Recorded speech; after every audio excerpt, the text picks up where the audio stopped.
Derry Girls wouldn't be on air. It's a Sin wouldn't have been on air. The Paralympics, as I've mentioned, wouldn't have been on air.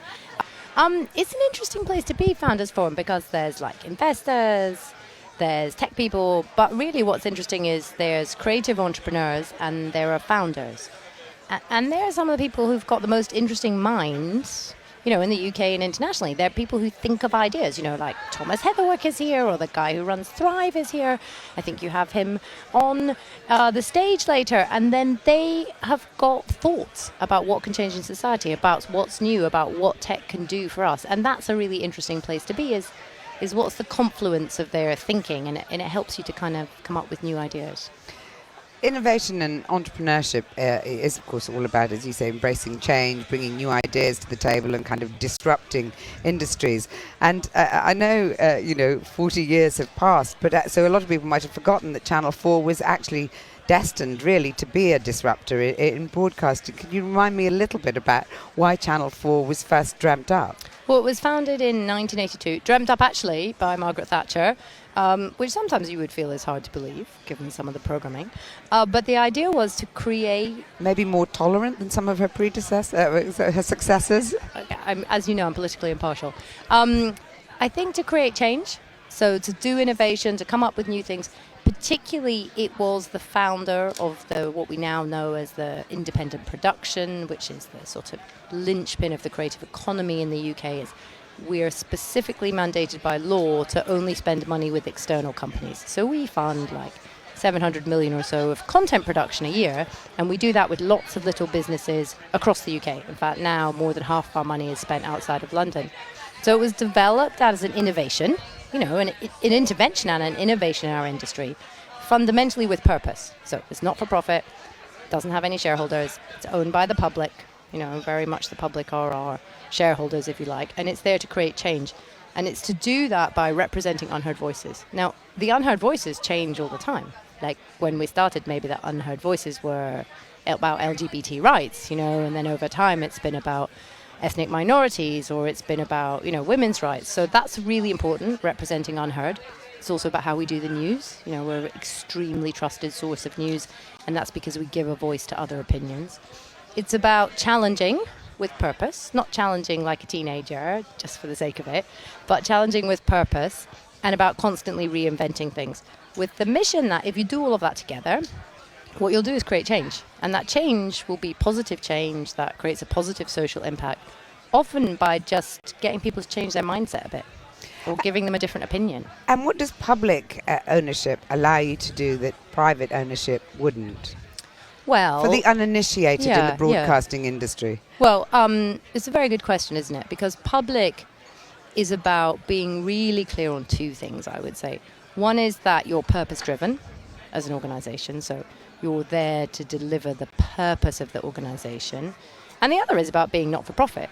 If you're not-for-profit, you don't have to make a profit, so you have more money to spend on doing things. So let me give you an example. We're training 10,000 young people a year on how to come into the industry. And normally, they're people who otherwise wouldn't get a chance. They're socioeconomically deprived, or maybe they're kids who are NEETs who think I could never get started in the media. Maybe they're from out of London and they can't afford to come to London and frankly don't want to, you know. Or maybe they're people with a disability who are completely underrepresented in our industry. So we do things like that. We do the Paralympics. You know, I was talking to the people who own NBC Universal last night, and they're like the biggest broadcaster in the world for the Olympics. You know, they spend hundreds of millions. But Channel 4, little old Channel 4, is the biggest broadcaster in the world for the Paralympics. And that's made a massive difference to how disability is perceived and thought of in this country. And like, I'm very, very proud of us doing that. It's hard to say, but I think you wouldn't do that if you were totally profit-driven. So it's those kind of things that make a difference. And what about something like, I think you just launched publicly today, for example, a new dedicated YouTube channel for Ukrainian refugee children. Tell me a little bit about that, and you know, how did you, again, dream it up, but also more importantly, is that something that is directly because of the fact that you're publicly owned rather than privately owned, or could you have done it anyway? I'm announcing that live on your show right now, Mariella. Now the bell stopped. I mean, that's really interesting, right? It's not my idea. It's the idea of the industry, the UK industry, and lots of us have come together to do it. It's going to be called Sunflower TV, but obviously in Ukrainian, so I can't pronounce that. It's a TV station which will be broadcast through YouTube globally. It's all about giving children's content to Ukrainian children who are obviously in a kind of refugee diaspora, and who are in danger of losing their language, because actually the Ukrainian language is quite new. And also, they need to be entertained, and they need stuff that's really safe. So we've worked with lots of producers to get shows like Peppa Pig, like the animated Mr. Bean, like Ben and Holly, and some Ukrainian content too, and make a safe space for parents to be able to put their kids to watch television, all of which will be dubbed into Ukrainian, so that kids that are in the Netherlands or France or the ones who've made it to the UK can watch that content and can watch it safely. And I think we're working with many others, but that's the kind of thing you can do when you're focused on benefits to the public, not other things. And what are the other Channel 4 shows that you think we wouldn't have had were it not for the sort of unique position that Channel 4 is in, the sort of groundbreaking shows? I mean, you know, most recently probably things like It's a Sin. I don't know what you would nominate, but over 40 years, you know. Well, I think you always have to be... You launched my career, thank you very much, Yes, but way yes. before And your time. Look what a success that's been. We Here can I all am, sitting in a sweaty field in Oxfordshire. Yes, that went very well. Dizzying heights. I think you may have had all that success, not us. You can't be catastrophist about this. You know, this is for the government to decide what happens. I've been very clear that I think the impact of being privatised would be different, and would be different, perhaps not in the public interest, because I don't think the economics stack up. So you can never be catastrophist about what would happen, though. I can definitely say what content creators have said wouldn't be on air. Derry Girls wouldn't be on air. It's a Sin wouldn't have been on air. The Paralympics, as I've mentioned, wouldn't have been on air. You know, things that might be more obvious to you, like Nida Manzoor's amazing comedy about a Muslim punk rock band. I love that We program. Are Lady Parts wouldn't have been on air. There's a set of things, why wouldn't they be on air? Because they're quite successful now. The reason is because they involve massive creative risk in the first place. So when you're working with new talent, young talent who haven't yet been proven, that's risky. You know, we do that, BBC does that.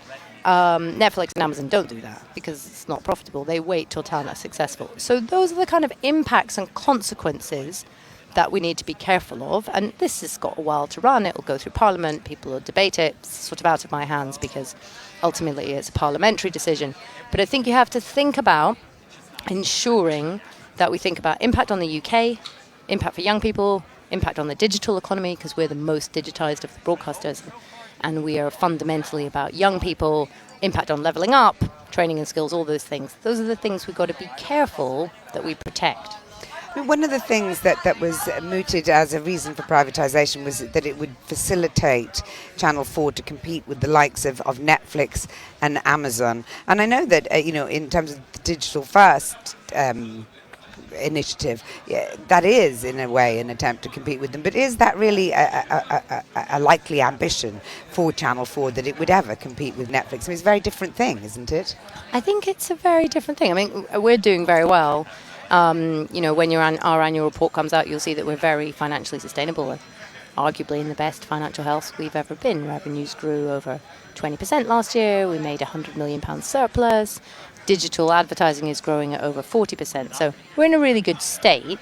We're not really here to compete with Netflix and Amazon. They have a different purpose. Netflix wants to make subscriber money. Amazon wants you to get more things delivered to your house. You know, that's what they're here for. We're here to provide trusted information to audiences, to provide the news, to provide content for young people, to do creative innovation, to change the network of the creative economy across the UK so that we're making outside of London. That's a different purpose. Another of the reasons given, again, for privatisation is this idea that somehow that would spread the money around the UK better. Of course, you know, you've been presiding over Channel 4 as you've opened a new national headquarters in Leeds, also offices in Bristol and Glasgow, is it? You know, of course, some have accused Channel 4 of tokenism, you know, with presenters travelling up and down from London for a day's work at a time and so on. How important to you is that sort of spread of it around the country? And you know, is that something that happened as a result of the pressure coming from government? Well, look, I think a lot of broadcasters miscalled the Brexit referendum, right? But I wasn't at Channel 4 until after that. But we have to note that a lot of broadcasters didn't get right the result. The newspapers do, but that means we weren't really in touch with the UK population. You know, we should be able to predict those things. So part of this massive shift to become like a levelling up broadcaster or nations and regions broadcaster, to truly shift outside of London, was in reaction, not to pressure, but in reaction to the reality that you can't properly represent the UK if you do it all from one postcode in central London. Right? You can't. People are the same, they go to the same schools, they live in the same areas. So to shift that, to be truly representative, you need to have people making creative decisions who are across the UK, who come from different places, who live there, and you have to work with companies that are across the UK. Now that's a decade-long journey. Like, we're 2 years into it, we're ahead of all of our targets. I've got 400 people outside of London. It's really thriving. We've built the biggest digital studio in the UK. We've got a massive social brand, bigger than any other brand in the UK, 12 billion views. But that's a multi-year journey. It takes a couple of years to do. I would say we've made amazing progress. And what about all those small production companies, small, medium and large production companies that Channel 4 employs across the UK or works with across the UK?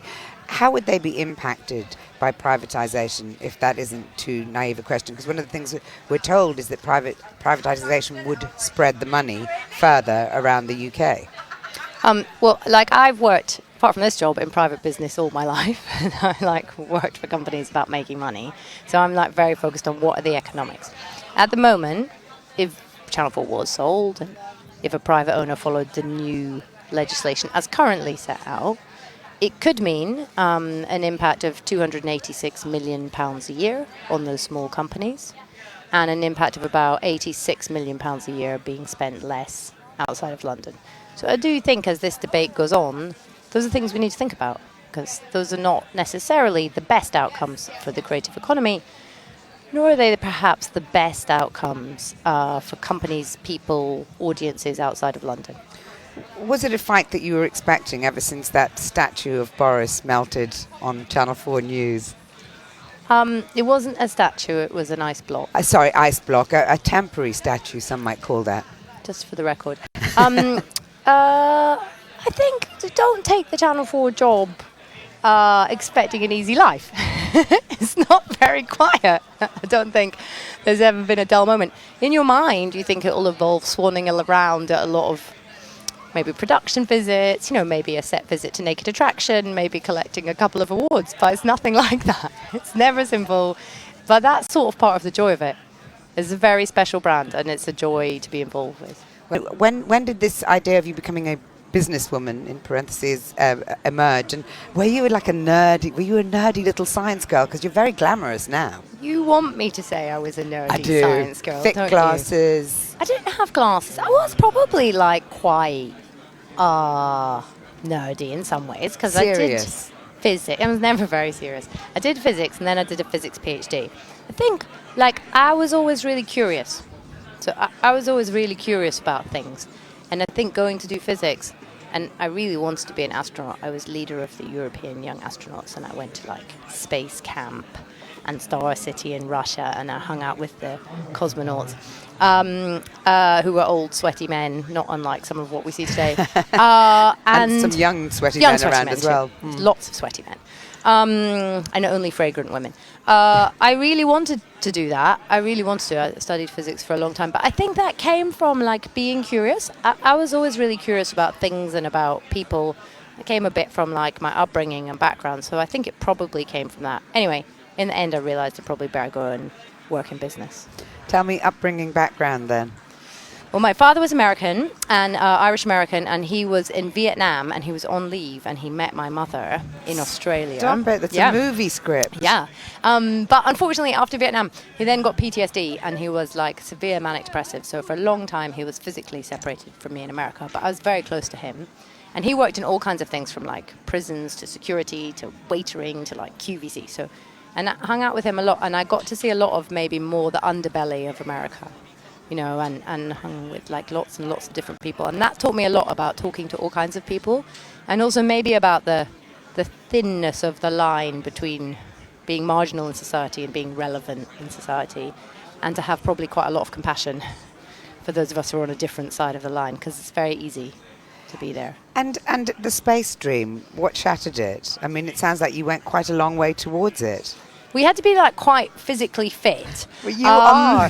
She's an obsessive yogi. That's one little revelation I'm going to break to our listeners. She can do extraordinary things on just 2 fingers. And it's not true, but I'll take it. And you had to be quite fit, and it was also like quite low probability that it would happen.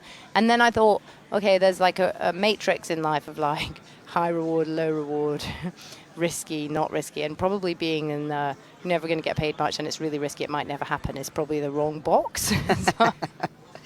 I'm having to fast forward through your career because there's all kinds of things I'd like to ask you about, but as always we start running out of time, and I really want to know how you feel you've shaped Channel 4 in terms of becoming its first female CEO. You know, there's a lot of, talk and energy going into getting more female CEOs.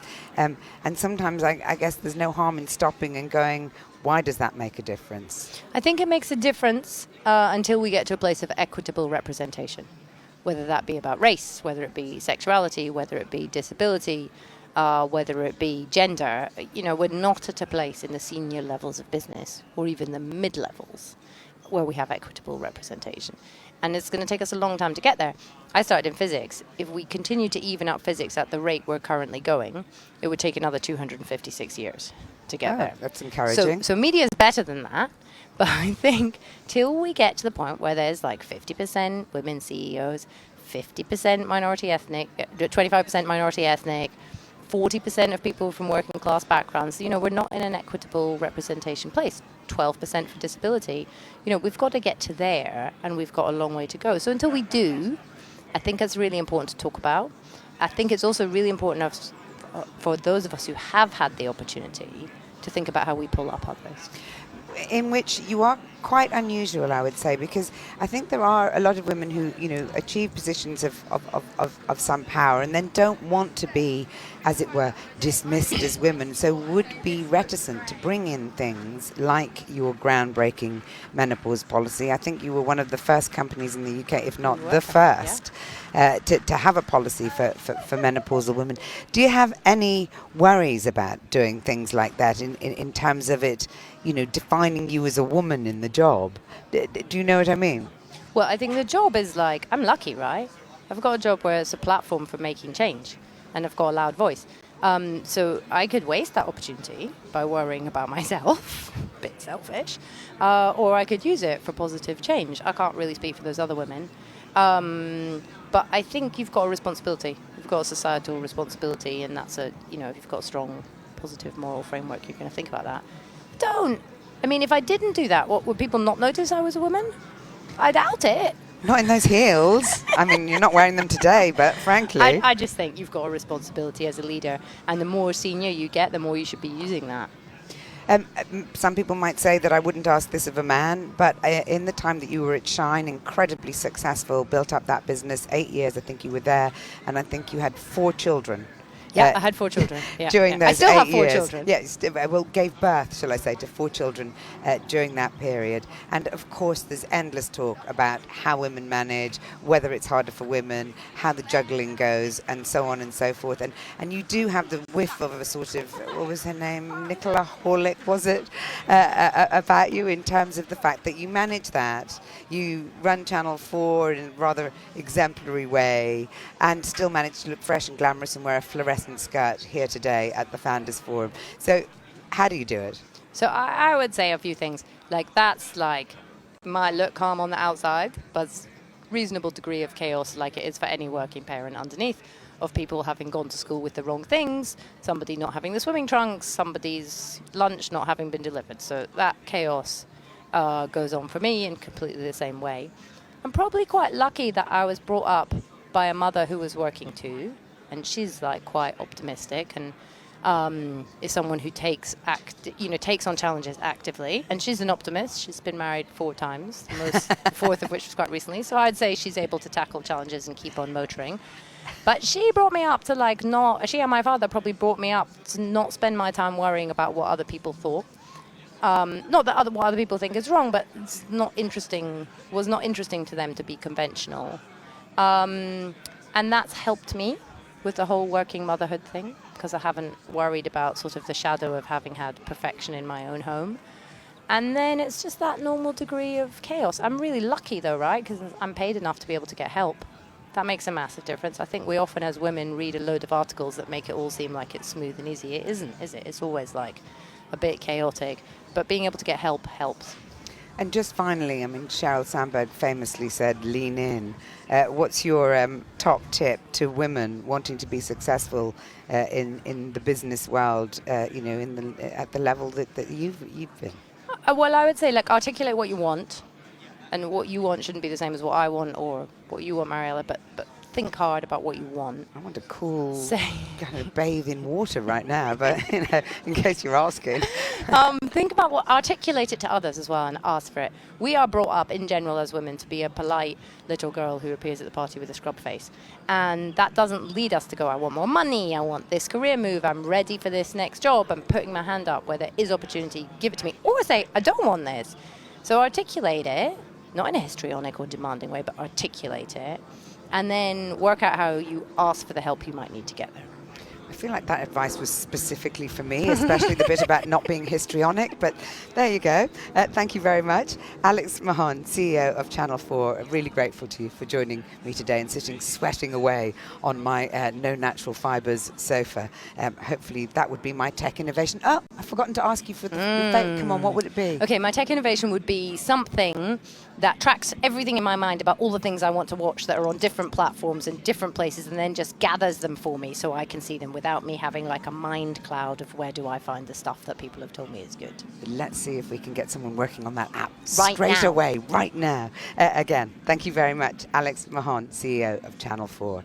And if you enjoyed listening to Alex, and who wouldn't have, we've got a podcast where you can listen to some of our other big interviews, all fascinating people reflecting on their lives and careers, as well, of course, as the issues of today, with new uploads each week. You can find it on the Times Radio app and on Acast. Actually, that's not true. You can't find it on Acast anymore. I'm taking a breath because Alex is trying to take a selfie of us. She's not shallow at all. In the next half hour, we're reflecting on the 6th anniversary of the murder of Joe Cox and the lessons learned. And we discuss Christy Watson's new book, Quilt on Fire, The Messy Magic of Midlife. But first, the latest headlines.